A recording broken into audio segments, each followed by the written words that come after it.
बिस्मिल्लाहिर्रहमानिर्रहीम।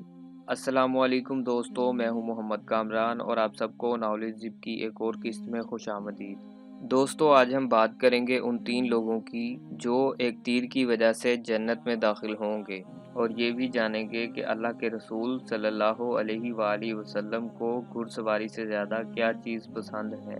दोस्तों, मसनद अहमद की हदीस नंबर 5175 में सैयदना उक़बा बिन आमिर रज़ी अल्लाह ताला अन्हो से मरवी है कि रसूलुल्लाह सल्लल्लाहु अलैहि वालैहि वसल्लम ने फरमाया, बेशक अल्लाह ताला एक तीर की वजह से 3 अफराद को जन्नत में दाखिल करेगा।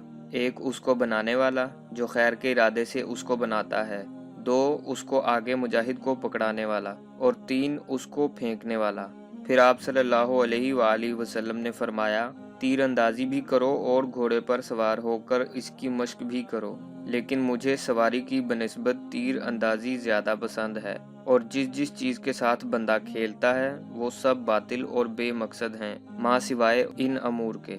आदमी का अपनी कमान से तीर अंदाजी करना, अपने घोड़े की तरबियत करना और अपनी बीवी के साथ खेलना, ये अमूर हक हैं। जिसने तीरंदाजी का फ़न हासिल करने के बाद उसको भुला दिया, उसने इस चीज़ का कुफर किया जिसकी इसको तालीम दी गई थी। एक रिवायत में है, जब सैयदना उक़बा रज़ी अल्लाह ताला अन्हो फोत हुए तो उनके पास 64-65 या 74-75 कमानें थीं।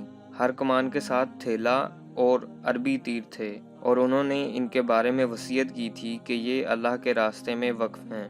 तो दोस्तों, अल्लाह ताला से दुआ है कि हमें भी ऐसे अमल करने की तौफीक अता फरमाए जिनकी वजह से हम और हमारे साथी जन्नत में दाखिल हों और बुरे अमलों से बचते रहें। तो दोस्तों, अगर अभी तक आपने हमारे चैनल को सब्सक्राइब नहीं किया तो इसे सब्सक्राइब करें, वीडियो पसंद आए तो इसे लाइक करें, और अपनी कीमती राय का इजहार कमेंट बॉक्स में ज़रूर करें। दोस्तों, अब तक के लिए इतना ही। हमारी अगली वीडियो तक अपना, अपने दोस्तों और रिश्तेदारों का बहुत सा ख्याल रखिएगा।